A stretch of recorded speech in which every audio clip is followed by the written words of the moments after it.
गौमाता के लिए अगर नर्क देखना हो, जहां पर गाय लाकर काटी जाती हैं, उनके मांस को बेचा जाता है, तो रूंद गिदावड़ा है किशनगढ़ का ये क्षेत्र। मेरी आंखें डगबगा रही हैं, क्योंकि मैंने जो यहाँ का मंजर देखा है, आपको ऐसा कोई 10 फुट का स्थान नहीं मिलेगा जहां पर आपको गाय के कटे हुए कोई अंग ना मिले। ये जो मेरे पीछे दिख रही है, एक बार दिखा दीजिए आप।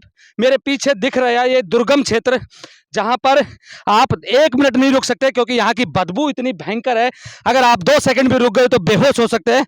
और इसी इसी इलाके में तकरीबन 30 से ज्यादा गायों के सर कटे पड़े हैं, उनके जबड़े हैं। एक तो ये मेरे पीछे रखा हुआ देखे सींग, देखे आप किस तरीके से निर्मम हत्या की जाती है गायों की। ये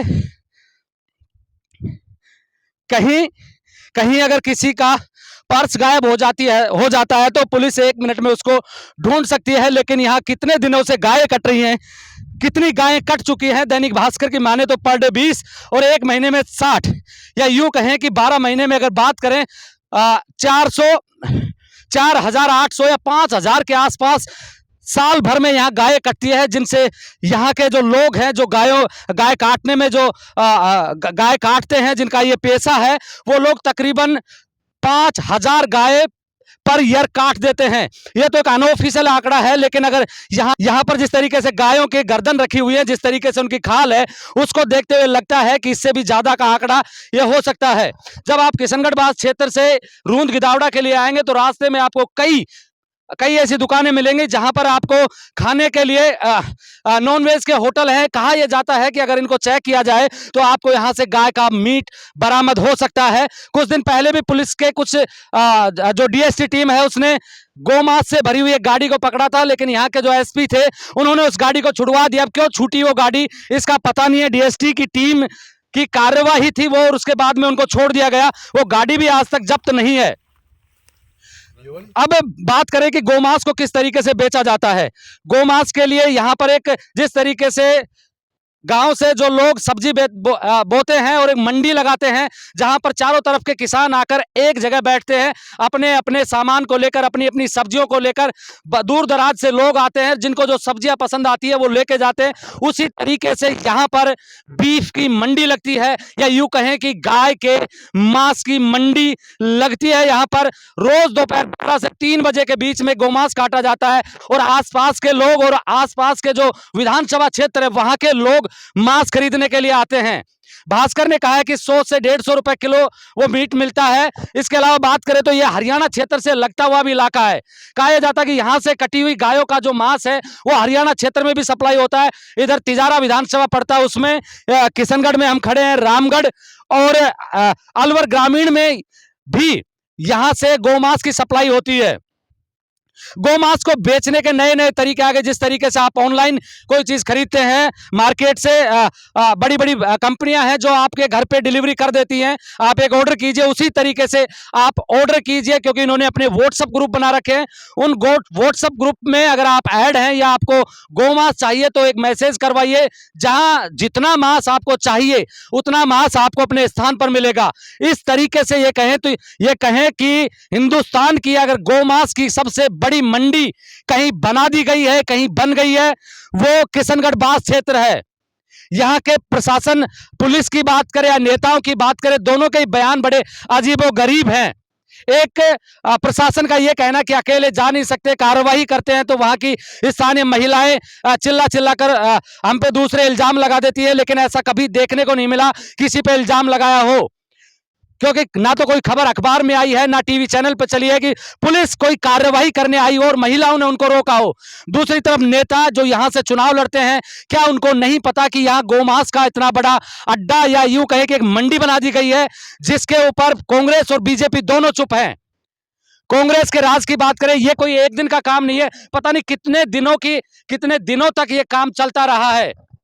अब क्या जांच होती है, अखबार में आने के बाद में पुलिस हरकत में जरूर आई है, लेकिन पुलिस के आला अधिकारी, अब शाम को 4 बजने को है, अब तक यहां कोई भी आला अधिकारी नहीं आया है। मेरे साथ में बनवारी लाल सिंघल जो पूर्व विधायक है वो आए थे, उनको प्रोटेक्ट करने के लिए 4 पुलिस की टीम जरूर साथ में आई है, लेकिन क्या एक्शन लिया जाएगा, यह सबसे बड़ा सवाल है। भारतीय जनता पार्टी गाय के नाम पर राजनीति करती आई है। गोरक्षा के नाम पर राजनीति करती आई है। गोरक्षा के नाम पर कितने लोग मर गए और मार दिए गए, लेकिन ना गो तस्करी बंद हुई है और ना गो गो गो हत्या बंद हुई है। बड़ा बड़ा बड़ा पेचीदा मामला बना दिया है। क्या सरकारें, क्या भारतीय जनता पार्टी और कांग्रेस सिर्फ वोट बैंक की राजनीति करती रहेगी गायों के नाम पर? ये यहां का अगर मंजर देखें आप, एक बार चारों तरफ इसको घुमा दीजिए कैमरे को, ये आपको आप देखें कि ये गो तस्करी की हिंदुस्तान की सबसे बड़ी मंडी हो सकती है। अगर यहां तथ्यों को खंगाला जाए, गायों के अवशेषों को तलाशा जाए, तो यहां अगर ठीक ढंग से तलाशा जाएगा तो यहां हजारों की नहीं लाखों की संख्या में गायों की संख्या हो सकती है, जिनको यहां लाकर मौत के घाट उतार दिया गया हो। अब हम आपकी बातचीत करवाएंगे पूर्व विधायक बनवारी लाल सिंघल से। हिंदुत्व का बड़ा चेहरा और अलवर शहर से 2 बार विधायक रहे बनवारी लाल सिंघल मौके पे हमारे साथ मौजूद है। बनवारी जी, क्या देखा, क्या महसूस किया आपने? मैंने पहली बार देखा है। मैंने इससे पहले भी गौ सेवा के क्षेत्र में बहुत काम किया है और गौ तस्करों के बहुत सारे ठिकानों को हमने क्रैक किया है। उन पर गौ तस्करी बंद भी करवाई है, लेकिन ऐसा गौ तस्करी का ठिकाना, गौ हत्या का ठिकाना आज पहली बार देख रहा हूँ अपने इस लंबे राजनीतिक जीवन और अपने जीवन में। ये तो बिल्कुल चंबल की बीहड़ों से भी खतरनाक ये क्षेत्र है। रूंद गिदावड़ा एक बड़ा बोर्ड लगा हुआ है बाहर से ही, वहाँ से जब अंदर आते हैं तो कोई चारों तरफ हमने ये देखा कि लोग एक मुखबिर की तरह एक एक खोखे पर बैठे हैं, एक एक गाँव के कोने पर, वहाँ 5-5, 7-7 लोग ग्रुप में बैठे हैं। और यहाँ अगर जब हमने देखा तो ये ऐसे बीहड़ है जहाँ 20-20, 30-30 फुट, 40-40 फुट नीचे गहराई है। यहाँ गाय काट रखी है, साइड में देखेंगे तो ये गाय की खाल पड़ी है, उधर देखें तो गाय की सिर पड़ा है। यहाँ गाय को काटकर उसको उत्पाद के रूप में, व्यवसाय के रूप में उसका खाल और मांस बेचा जाता है। जैसा आज अखबार ने बताया, दैनिक भास्कर ने, उसके हिसाब से एक एक गाय पे ये 10-10, 5-5, 20-20 हज़ार रुपये कमाते हैं। मैं राजस्थान के वर्तमान मुख्यमंत्री आदरणीय भजन लाल जी, जो जीरो टॉलरेंस पे काम कर रहे हैं ऐसे मामलों में, और हमारे गृह राज्य मंत्री आदरणीय जवाहर जी बेडम, उनका ध्यान आकर्षित करूंगा, चूंकि वो दोनों संवेदनशील हैं। दोनों भगवान गिरिराज के बहुत बड़े पुजारी हैं, बहुत बड़े सेवक हैं। भगवान गिरिराज तो गौ माता की 24 घंटा सेवा में लगे रहते थे, गोवर्धन जी महाराज, कृष्ण भगवान। उनसे भी मैं निवेदन करूंगा, क्योंकि उनकी ये नीति है कि उनको गौ माता बहुत प्रिय है। दोनों को, देश के हमारे प्रधानमंत्री जी, गृह मंत्री जी, इनको भी गौ माता बहुत प्रिय है। इन सब से निवेदन करूंगा, निश्चित रूप से इस सब काम को बंद करवाने के लिए मैं जहां तक भी जाना पड़ेगा उसके लिए जाऊंगा। इस हत्या के काम को जो लोग कर रहे हैं, इनको दोषियों को बख्शा नहीं जाएगा। माननीय मुख्यमंत्री जी को सारी वस्तुस्थिति मैं स्वयं जाकर बताऊंगा, गृह राज्य मंत्री जी को बताऊंगा, डीजीपी साहब को बताऊंगा, आईजी साहब को बताऊंगा, और अभी आईजी साहब किशनगढ़ थाने में आ रहे हैं, उनको और एसपी साहब को ये सब बताकर, निश्चित रूप से जघन्य अपराध है ये, इसको रोकने की दिशा में जो भी काम करना होगा उसको करेंगे। सिंघल जी, ये जो अखबार में खबर आई थी उसमें कहा था कि 12 से 3 के बीच में गायों को काटा जाता है यहाँ पर, गोमांस को कई तरीके से बेचा जाता है, होम डिलीवरी भी होती है। 3 के आसपास बज गए, पुलिस का कोई आला अधिकारी आपके साथ नहीं आया, ना पुलिस के एसपी या जो यहाँ के इंचार्ज है वो आए। किस तरीके की कानून व्यवस्था है ये? मेरा ये कहना, मेरी बात हुई एसपी साहब से, वो अभी किशनगढ़ थाने पे है, वो आईजी साहब का इंतजार कर रहे हैं। आईजी साहब आ रहे हैं आज क्षेत्र में। ये भी अच्छी बात है कि आईजी साहब स्वयं पधार रहे हैं, और पुलिस ने अपना जाब्ता, जैसे मैंने सूचना दी कि मैं मौके पर जा रहा हूँ, पुलिस ने अपना जाब्ता भेजा है। 4 आदमी का जाब्ता अभी पीछे पीछे आया है, गाड़ी लेकर हमारे साथ भी आया है। हालांकि हमको उसकी कोई आवश्यकता नहीं होती, हम लोग तो स्वयं के दम पर ही काम करते फिरते हैं, जो भी काम करना होता है। लेकिन फिर भी अगर मैं कहूँ तो अब कांग्रेस का राज नहीं है, अब काम करना पड़ेगा, पुलिस हो या प्रशासन हो। अब ये सब कुछ गुंडागर्दी का राज चला गया राजस्थान से। अब भारतीय जनता पार्टी के संवेदनशील लोगों की सरकार है। अब इनको काम करना पड़ेगा, आपसे करें या ठाड़ से करें, जैसे ग्रामीण क्षेत्रों में कहा जाता है, काम करना पड़ेगा। और जो लोग इस सब कुछ में दोषी हैं, उनके मेरे पास बहुत सारे लोगों के मोबाइल नंबर भी हैं, उनके नाम भी हैं, वो भी पुलिस को दूंगा, एक एक को उठवाएंगे। और मेरा तो मानना ये है कि बुलडोजर भेज के इन लोगों के जो गौ तस्करी में, गौ हत्या में लिप्त हैं, इनके घरों को गिरवाना चाहिए। हालांकि झोपड़ियां तान रखी है इन्होंने, इनको गिराकर भी क्या लेंगे, लेकिन एक बार तो इनको बेघर करना जरूरी है। और इन लोगों के खिलाफ जो भी हो ना, कानून की धारा में, कानून से बाहर, मैं नहीं कहता कानून से बाहर काम करना चाहिए, लेकिन कानून की धारा में कड़ी से कड़ी कार्रवाई करके इन लोगों को सबक सिखाना चाहिए।